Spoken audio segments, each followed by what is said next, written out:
Asambleísta Lídice Larrea.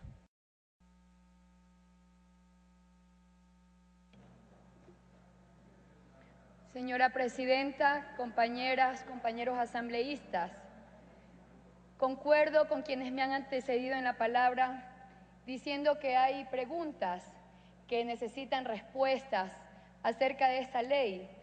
Yo también quisiera decir que pedíamos respuestas a quienes fueron preguntas y respuestas a quienes fueron causantes de esta crisis bancaria, que tienen nombre y apellido, que pertenecen a partidos políticos y que sabemos quiénes son. Y que concuerdo con mi colega Patricio Donoso al hacer énfasis en decir que los culpables tienen que pagar y que en esta ley se debe hacer un hincapié para que las acciones que ya se iniciaron tengan el término que deben de tener.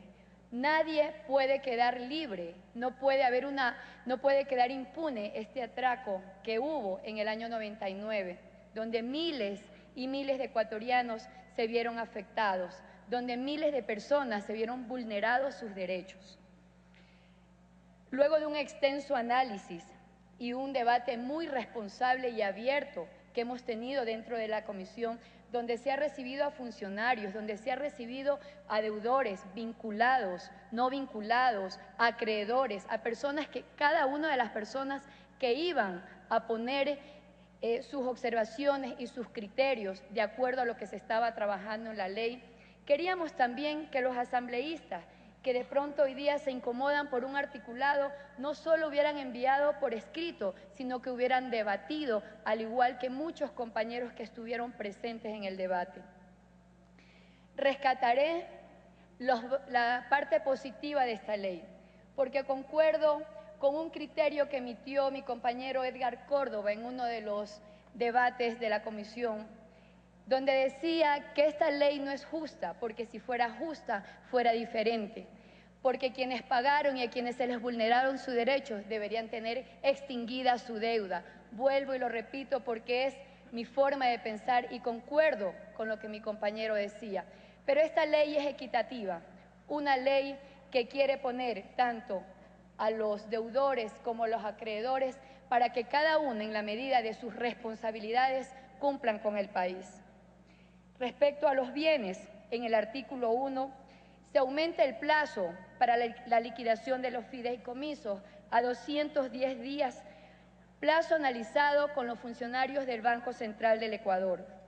Se agrega la disposición general quinta en la que se sanciona a las fiduciarias en el caso de no cumplir con lo establecido en esta ley y con los plazos indicados.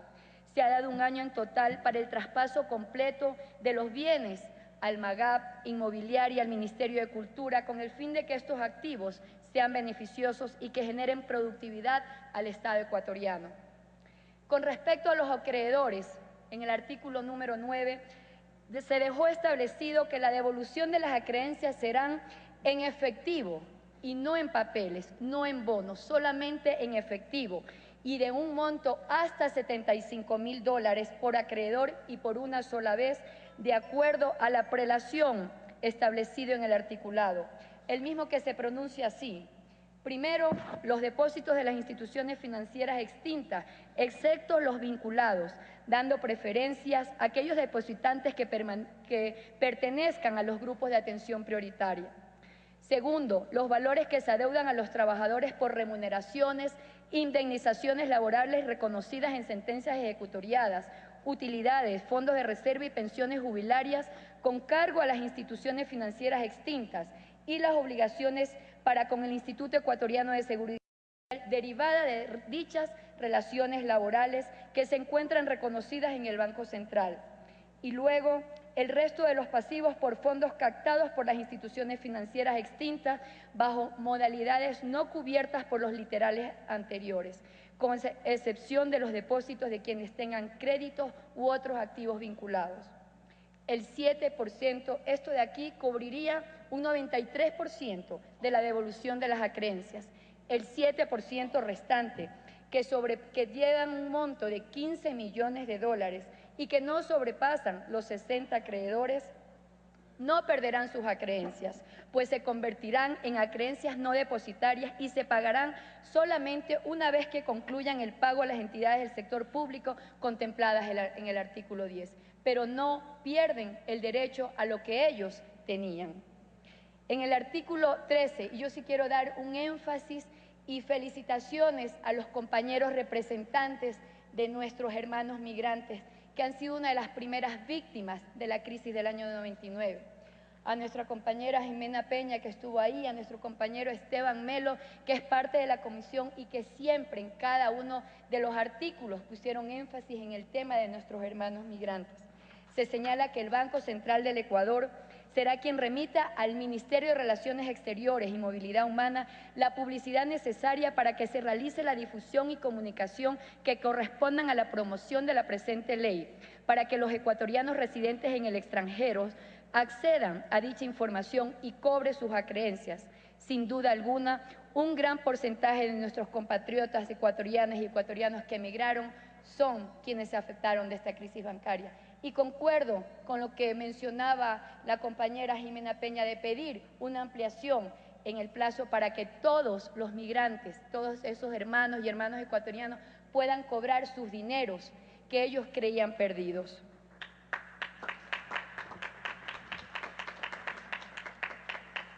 El ponente de este proyecto de ley presentó en forma muy explícita y desglosada la cartera de los deudores vinculados y no vinculados. Con respecto a los deudores no vinculados, en el artículo 14, si bien es cierto, en el primer debate, aquí en el seno de esta Asamblea Nacional, propuse una diferenciación entre las personas que demostraban su voluntad de pago con dividendos parciales y con los deudores que jamás hicieron nada por pagar, y que ellos, los quienes habían querido pagar, accedan a un 0% de interés con un plazo de más de 5 años. Es un plazo muy corto lo establecido para poder pagar una deuda que ellos ya han venido pagando.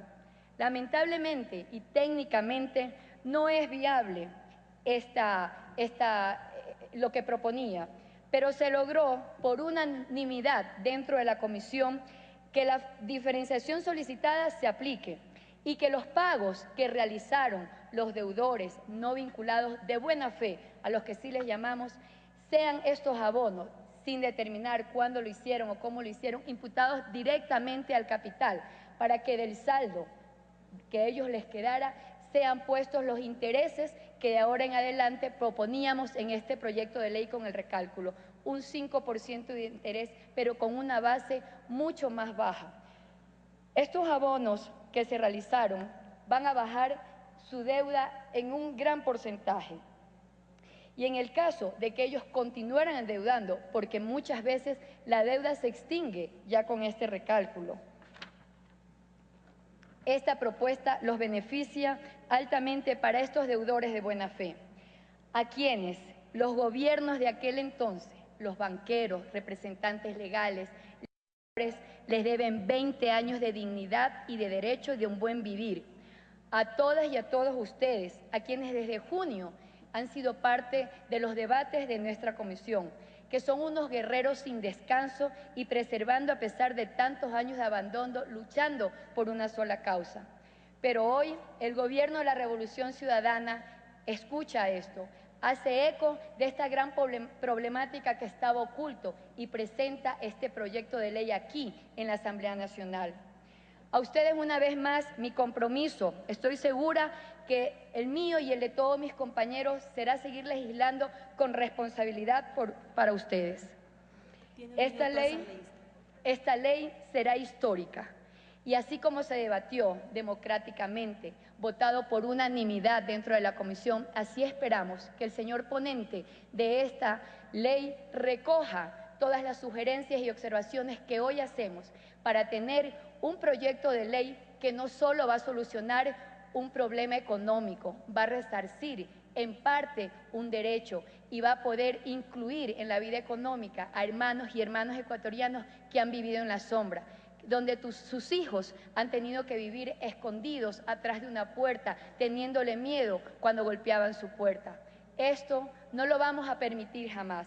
Vuelvo a decir, Prohibido olvidar. Hay nombres, apellidos y partidos políticos que deberán pagar y nosotros, con nuestras competencias constitucionales de fiscalizar, seremos los primeros en velar que esta ley se cumpla y que quienes están al frente de esta ley, los funcionarios de ahora, le den el cumplimiento necesario. Nunca más una crisis del 99. Prohibido olvidar. Para ustedes esta ley,